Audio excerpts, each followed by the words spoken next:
What's going on, everybody? It's Frito here for your Overwatch. Absolutely massive Overwatch news roundup today. The most recent game design backlash in Overwatch has been the nerfs to Mercy. The Guardian Angel cooldown increase means that she cannot as easily flow through combat, which is a giga nerf to her movement, although there was compensation buffs that we'll talk about in a moment. Grandmaster Mercy player Skiesti likes the healing buff, which boosts Mercy's healing on low HP targets, says the self-healing passive she's a bit mixed on, and the backwards Guardian Angel nerf being fair, but the Guardian Angel cooldown overall is just bad. Mercy players are explaining in videos and tweets that the identity and also fun factor of the character is kind of getting destroyed with this change. Overwatch 2 is a game where movement is one of the strongest things you can have on your character, so making it so that Mercy cannot keep up with every teammate. As they make a decision and then change directions, Mercy can't stay with them and has to be a lot more careful of the cover she plays around. There are many Mercy players that are upset at this change. I'll preface my opinion on this in saying that one of my heroes, Junkrat, got giga nerfed as well. So I know what it's like to lose a big chunk of power out of your kit, but for me personally, support is my main in Overwatch 2, and I still feel Mercy is a must pick in many situations. I far prefer her balanced this way because the result of the change is that she is incredibly powerful still, but counterable. On one hand, I have an example of pocketing my soldier from safety, and the enemy Echo really struggles to get him under half health in order to gain her benefit of focusing beam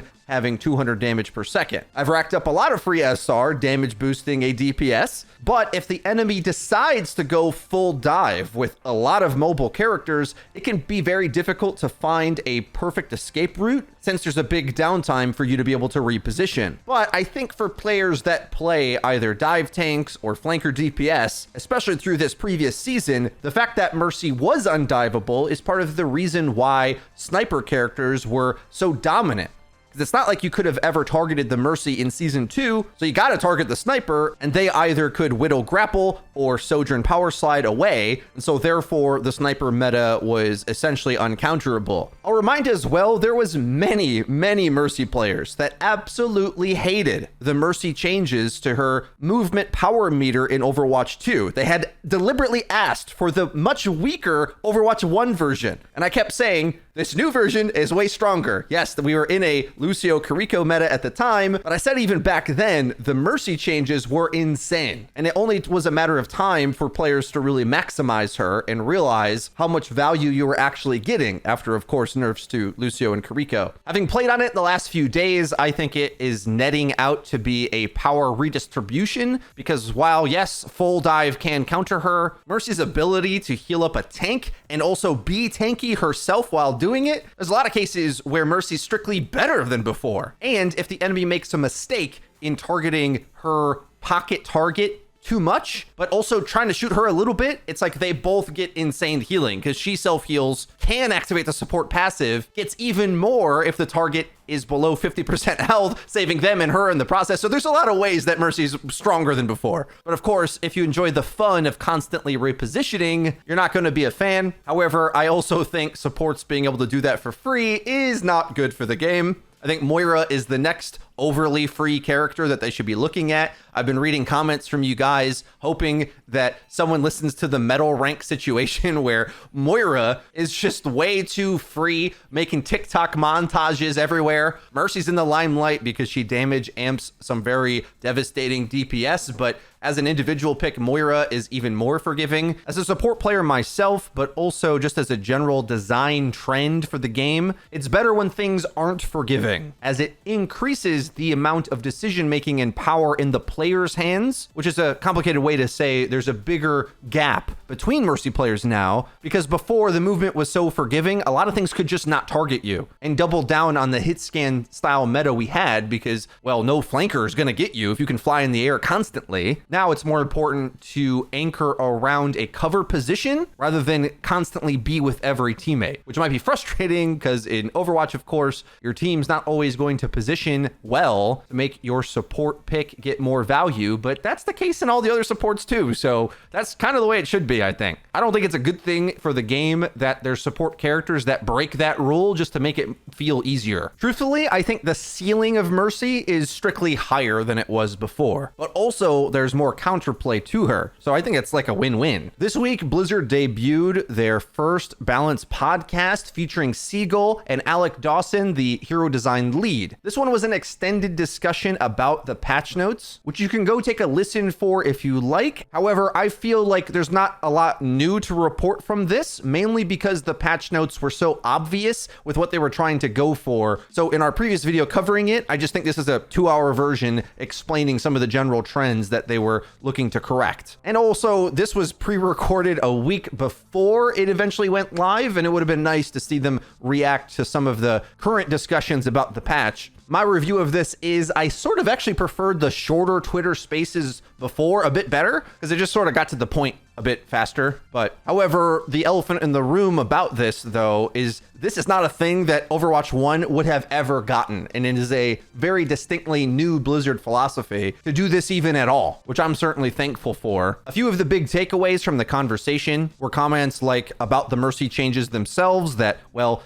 it takes a while for players to actually get used to a new character, a new design, a new mechanic, whether that be Mercy or the reworked Orisa. And sometimes over-tuning something such as Orisa can really get you to actualize what the potential of the character is, seeing as it gets played more. I think a similar phenomenon is happening with Wrecking Ball, whose buffs to me aren't actually that much more helpful. Like, people thought it was a giga buff to him, and I still think he suffers from a lot of the same problems. He's just out of the dumpster tier. But if you don't know how to counter him, he's still good. And I just think he was good before. Like, you play Ball into a Ramatra, that was already a good matchup. And even against things that were popular like Orisa, I was doing fine with Ball in the right matchup anyway. So part of it often is just players attempting to even try the strat or comp or play around something to realize it was like better than they already thought. But that's of course a bit of the formats problem, which is a word we will bring up again later in the video that I'm very excited to talk about. And one last interesting tidbit from the podcast, Alec Dawson seems to confirm my suspicions about the Brigitte ult rework, saying that she's going to be even more lethal than before. But as we already knew, we were waiting for the art and design team so that they could make the mechanic visible in game, right? Alec Dawson explained the Brigitte Ultimate rework as more impactful with some bold changes in there. She personally will feel more impactful when using it. She'll be dishing out some more hurt as well. It's a new version of Rally with new properties. You're going to be using it in more situations and be more scary. What do we think that is? Could they be giving her a stun? Yo, but for real, like if Rally, she got her stun back on her shield or something like that, because like what else could they give it? He's not implying that it's going to do more for the team. It's going to be more to make Brig into Nanoblade or something. So probably her damage goes up. Maybe her cooldowns are reduced, but they needed new visuals for this, which is the reason why it's been delayed, which almost sounds like it's going to have new mechanics in it, even though it's a rework of Rally. So I don't know. We'll have to wait and see on that one. In the Season 3 trailer, Blizzard announced a Valentine's event with Cupid Hanzo, which you can get from February 14th to 28th. And it looks like a highlight intro where he blows a kiss. That had people excited. But even more so was the collaboration with the anime One Punch Man. Doomfist had a voice line that paid homage to the anime where he says, "One punch is all I need." And you'll be able to get the skin March 7th through April 6th. Both of these probably in the premium shop. And this sparked a bit of a discussion on the decision making of who they're going to partner with, because of course a game like Fortnite partners with everybody that will give them a paycheck. Big collaboration with Disney where they have Stormtroopers and Iron Man and whatever in their game. In an interview with the website Comic Book, commercial lead John Spector and art director Dion Rogers for Overwatch 2 did an interview to explain their thought process through the collaboration and what rules they'll kind of be following. When they looked at data, anime was one of the most popular things that Overwatch Overwatch fans also all share and enjoy, so that makes it a smart decision. And of course, a lot of the designers, engineers, etc., developers on the game are fans as well on the team. So much so they already had a reference to One Punch Man as the voice line, and they have many other, of course. The nerd culture references in Blizzard games has always been very strong, but it's particularly strong in Overwatch, a game that is intended to kind of be in the real world and be a global futuristic concept. So while liking anything in reality for the characters is lore friendly, because as they say they're doing it, it's more like Doomfist is cosplaying One Punch Man. They're not changing the silhouette or the mechanics of the game. It's just the skin, and we all know that. And while on one hand, they might have been more precious about this type of thing in the past with Overwatch 1, they can make a lot of money doing things like this, and as long as it doesn't feel exploitative to make the game play worse. I mean, there's a lot of fans for Team Fortress 2, for example, that hated that they added hats because a lot of them are goofy and don't really fit the aesthetic of the game.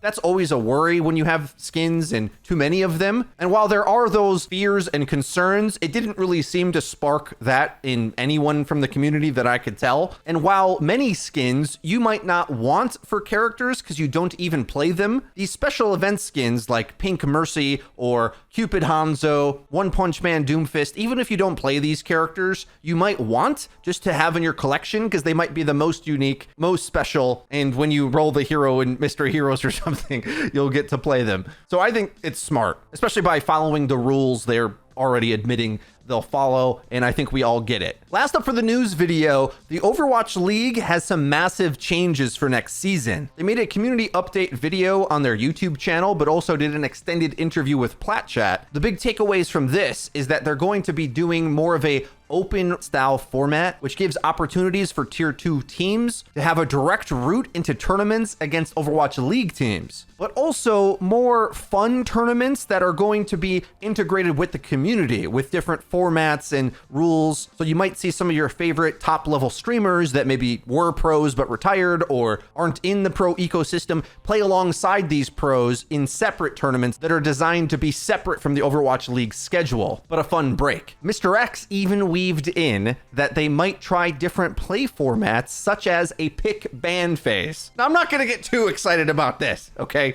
Because they're putting it in the rink-a-dink for fun tournament with the streamers and pros mixed in and blah, blah, blah. Fine. But when this works well and people like it, I think there's going to be some momentum to have interest drummed up about this to make it improve the play experience for high-level gameplay or competitive, ranked, etc. I think that discussion needs to be opened because far too much pressure gets put on the balance team to make the game feel fun and diverse at all tiers. Oh, while they're making new mechanics and characters that they need to be interesting and add elements to the game. It's too much to expect to get a diverse meta all the time. I think it's crazy talk because by the time they balance the last thing they just added, they'll add a new mechanic that somehow shakes everything on its head. The best example for me is, oh, Junker Queen is this impossible to kill character and ruined the game, has an ultimate that hits everyone. Oh, and then the next character adds a cleanse. And now Junker Queen is like so fair, maybe not even good. And then now we want to complain about the cleanse or Sojourn being good. And it's sort of like what something's going to be good. Like that's just the way this format works. I'm sick of saying this for years and people expecting somehow different results from the system that we have that's produced the same results for, well, what is it, 7 years now? How long has it been? In a few months, it'll be 7. Oh God, I'm getting old. We know how this game works, okay? We know how it's, quote, solved, and having access to all the counter picks at any time with very little punishment marks you into needing to play certain things or to get hard countered and destroyed. So of course, I'm excited to at least see this, because while there'll be other fun tournaments they might do, I don't know, they might do Mystery Heroes or something if they want to be really silly about it. They already tried that. It was called Hero Pools. But they named pick ban as one of them, as if that's definitely going to happen. So that's the impression I'm getting from that. There's a lot of coaches and pros even that don't like the idea of pick ban because they want to be able to only practice one strategy, which is everything the viewing audience hates about pro level gameplay. And so I tend to side with the viewing experience, not with the work required from the top level players. And frankly, I think you'll just adapt. And especially when you know who's coming up in your schedule, at least for your regularly scheduled games, it's not going to be the doomsday scenario that people describe it to be. It's not hero pools. It's not a random new meta. It's a targeted pathway to play your strategies and force the enemy to move on to their next strategies. From map to map, I hope that's how it would work. There was a really cool format for a show match like this when Apex made a comeback, where there was like a big ban at the start of the series, and then progressively things got unbanned the later you went in the series, which is kind of an interesting way to go about it. MOBA games have draft, of course. In any case, I'll be looking very closely to see that gameplay, as I think it could make the game very interesting at a high level and could save us, honestly. Because while Overwatch 2 has been great as a casual experience, we've kind of figured out the limitations at a high level of what the format can provide. So I'm excited for them to at least be exploring options at all to try to improve the format, which with enough enthusiasm, the devs might be interested to implement it. And just so you all know, the Overwatch League and the Blizzard devs are two separate entities. The devs had said they're not looking at draft or bans, but have kind of left the door open to that discussion. And then the Overwatch League are going to test it on their own, not necessarily needing clearance from the devs to do so, but enthusiasm around it and getting evidence of what the ramifications would be. I just can't see anyone seeing it and saying they hate it, other than maybe the pros who feel like they have to practice more heroes or something. But what's the alternative? You roll the dice and hopefully you have the roster that is good in the given meta, or you just flat out lose, which is the system we kind of had. What I think happens is the top level teams that have bigger rosters and players that are really skilled at a lot of things will still be the top. But what it will do is make the middle tier and lower tier games more interesting, as the blowouts won't happen as severely at those tiers, because a team might be able to protect or ban into a matchup that they have a chance in, as opposed to just not being playable in the meta at all and getting rolled on it. But that's just one man's opinion. Guys, we had a lot of topics in today's video. Let me know what you think about everything we covered today in the comment section down below. Because there's a new patch, I need a new set of replay codes from you guys. We've already got some videos in the works that have utilized the last batch, but on the replay reset, I need more. To send in your replay codes, click the Google form submission in the description and send in a loss that you thought you played well in, and you can see your gameplay in upcoming Your Overwatch videos. If you enjoyed this video, please be sure to leave it a like, and don't forget to subscribe and click the bell icon to actually get notified when our videos come out. That's been it for me. I've been Frito for Your Overwatch. I'll see you guys next time.